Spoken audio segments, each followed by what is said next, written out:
The USS Nautilus, a state-of-the-art research submarine, glided silently through the inky depths of the Pacific Ocean.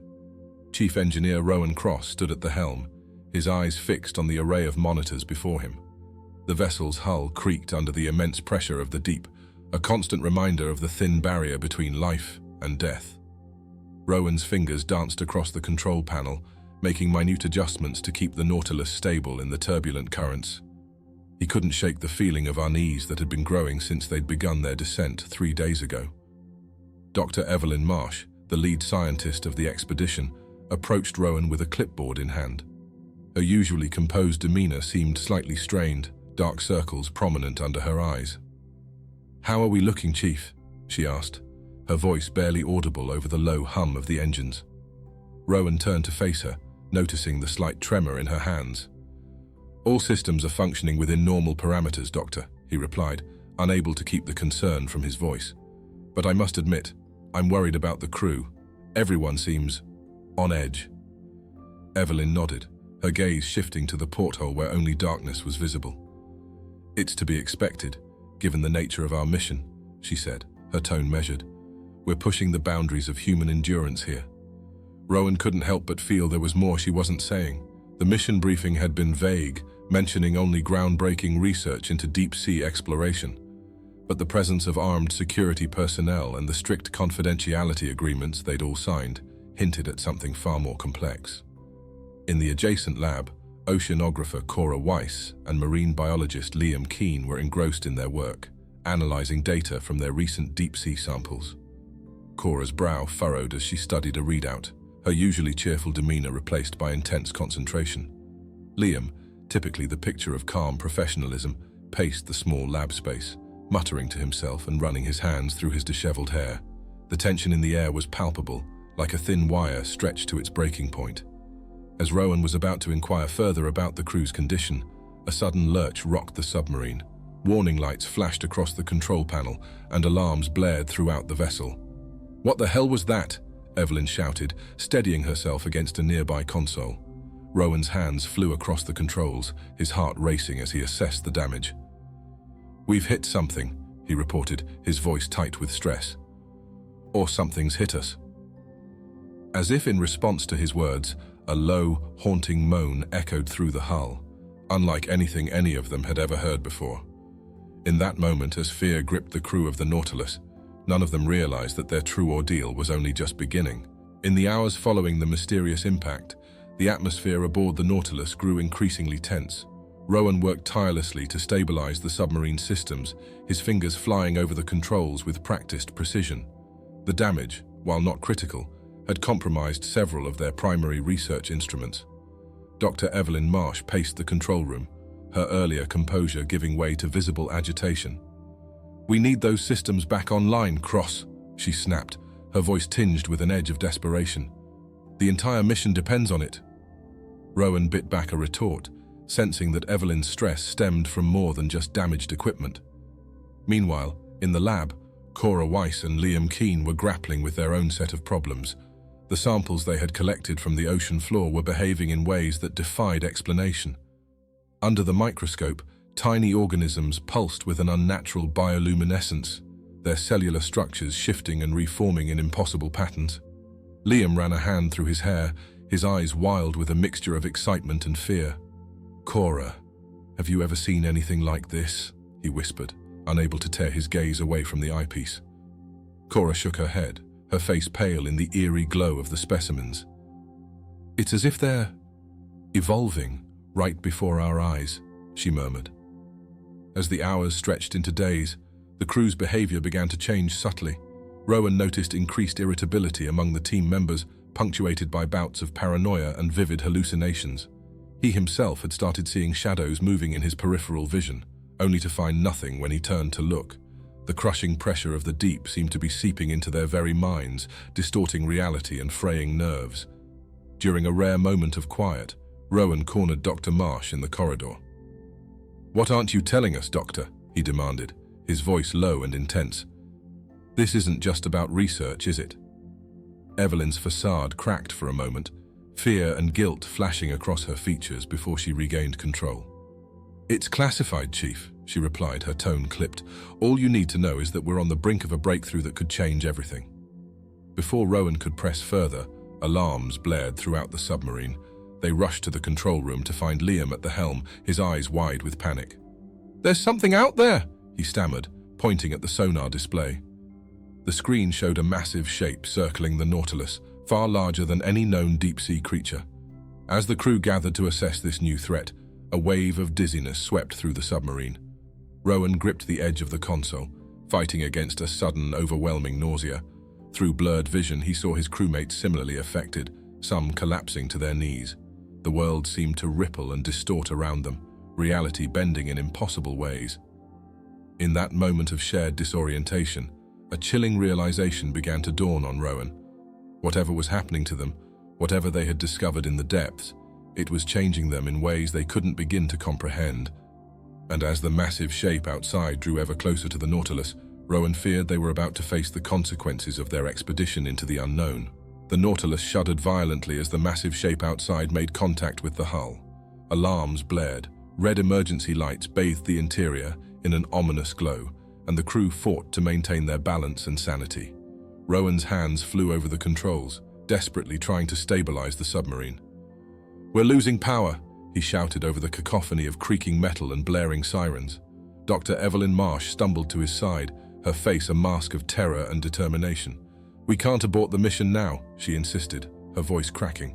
"We're so close to understanding."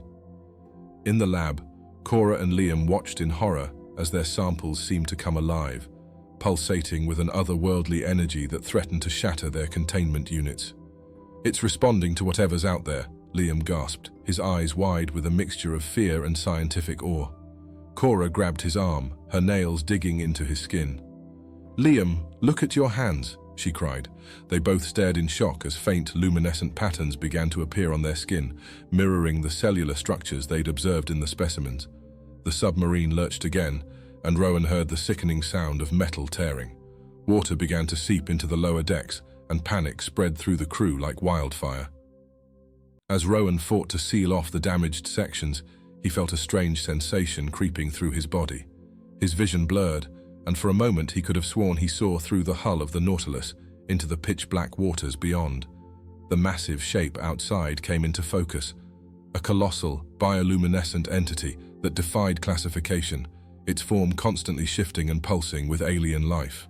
Dr. Marsh grabbed Rowan's shoulder, her eyes wild with a mixture of fear and excitement. "Don't you see, Cross? This is what we came for," she shouted over the chaos. "The drug was designed for this, to allow us to survive, to communicate." Realization dawned on Rowan as the pieces fell into place, the classified nature of the mission, the strange symptoms affecting the crew. They had been subjected to an experimental drug, one that was now altering their very biology in response to the extreme pressures and the alien presence outside. As if triggered by this realization, Rowan's perception suddenly expanded. He could feel the thoughts and emotions of his crewmates crashing over him like waves, their fear and awe mingling with his own. The boundary between individual minds began to blur, and with it, the line between the crew and the entity outside. In this moment of crisis, as the Nautilus teetered on the brink of destruction and the human minds aboard verged on shattering, Rowan made a desperate decision. Fighting against the overwhelming sensory input, he reached out with his newly awakened senses, attempting to communicate with the alien presence that threatened to crush them all. In the aftermath of Rowan's desperate attempt at communication, an eerie calm settled over the Nautilus. The alarms fell silent, and the violent shuddering of the hull ceased. The crew found themselves suspended in a moment of profound stillness, their minds linked in a shared consciousness that expanded beyond the confines of the submarine. Through this newfound connection, they began to understand the true nature of the entity outside, not a threat, but a vast, ancient intelligence that had been drawn to their presence in the depths. As the immediate danger passed, the full implications of their transformation began to sink in. Dr. Evelyn Marsh, her earlier desperation replaced by a mix of guilt and wonder, explained the true purpose of their mission. The drug was designed to unlock humanity's potential for adaptation, she revealed, her thoughts resonating through the mental link they now shared. "We never anticipated it would lead to this." The crew's anger at being unknowing test subjects warred with their awe at the incredible evolution they were experiencing. Cora and Liam, their bodies now coursing with bioluminescent energy, worked feverishly to understand the changes occurring within them. They discovered that the drug had activated dormant genes, allowing their bodies to adapt to the extreme pressures of the deep and facilitating a form of bioelectric communication. "We're becoming something entirely new," Liam marveled, his excitement palpable through their shared connection. Cora, however, couldn't shake a sense of unease. But at what cost? She wondered silently, her doubt rippling through the crew's collective consciousness. As hours passed, the Nautilus remained suspended in the embrace of the alien entity. Through their newfound abilities, the crew began to decipher fragments of the vast knowledge held by the ancient intelligence, visions of underwater civilizations long past, and glimpses of possible futures flowed through their minds. Rowan, still at the helm, felt the weight of responsibility settling on his shoulders. They had unlocked something monumental, something that could reshape humanity's understanding of life itself. But with this knowledge came a terrible choice: to return to the surface and face the consequences of their transformation, or to remain in the depths, forever changed. The mental link between the crew began to strain under the pressure of their individual fears and desires. Some, like Dr. Marsh, were eager to return and share their discoveries with the world. Others, overwhelmed by the implications, wished to remain hidden in the ocean's embrace. As their thoughts clashed, the alien entity seemed to respond, its bioluminescent form pulsing with increasing intensity. Rowan realized that their next action would not only determine their own fate, but potentially alter the course of human evolution. With the weight of this choice bearing down on them, the crew of the Nautilus prepared to make a decision that would ripple through history. In the end, it was Rowan who made the final decision. Drawing upon the collective wisdom now flowing through their shared consciousness, he initiated the Nautilus's ascent protocols. As the submarine began its slow journey towards the surface, the crew felt the alien entity's presence begin to recede, leaving behind a profound sense of loss and wonder. The bioluminescent patterns on their skin dimmed, but did not disappear entirely, a lasting reminder of their transformation. "We have a responsibility," Rowan communicated through their fading mental link, "to ourselves, to humanity, and to the wonders we've discovered here." As they rose through the ocean's layers, the full extent of the drug's effects became clear. Their bodies had adapted to withstand the crushing pressures of the deep, and their minds had expanded in ways they were only beginning to understand. Dr. Evelyn Marsh, her earlier guilt now tempered with a sense of purpose, began compiling their experiences and findings. "This will change everything," she murmured, her fingers flying over a keyboard as she raced to document their journey before the memories began to fade. Cora and Liam, still linked by their shared ordeal, focused on analyzing the biological samples they had collected, including samples of their own transformed DNA. The implications were staggering. They had unlocked potential within the human genome that could revolutionize medicine, space exploration, and humanity's ability to adapt to extreme environments. However, with each passing hour, as the pressure decreased, they felt some of their newfound abilities begin to wane. "We're losing it," Liam said quietly, a note of mourning in his voice. Cora squeezed his hand, her touch conveying understanding and determination. "Not losing," she corrected, "evolving once again." As the Nautilus finally breached the surface, the crew was hit with a wave of sensory overload. The mental link that had bound them together in the depths weakened, leaving each individual to grapple with the weight of their experiences alone. They emerged changed, not quite human in the way they had been before, but carrying within them the potential to bridge the gap between terrestrial life and the alien wonders of the deep. Rowan, standing at the helm as the submarine's hatch opened to reveal the blinding sunlight, felt the enormity of the task ahead. They would face questioning, perhaps even fear and rejection, from the world they had left behind. In that moment of transition, as the crew of the Nautilus took their first breaths of surface air, a startling realization dawned on them. The experimental drug that had allowed them to adapt to the deep ocean environment had fundamentally altered their physiology. While they could still breathe air, they found that they could also extract oxygen from water with ease. This unexpected side effect of the experiment meant that they were now truly amphibious beings, capable of living both on land and in the depths of the ocean. As they gazed at each other, seeing the faint bioluminescent patterns still glowing beneath their skin, They understood that their journey had not ended with their return to the surface. It had only just begun.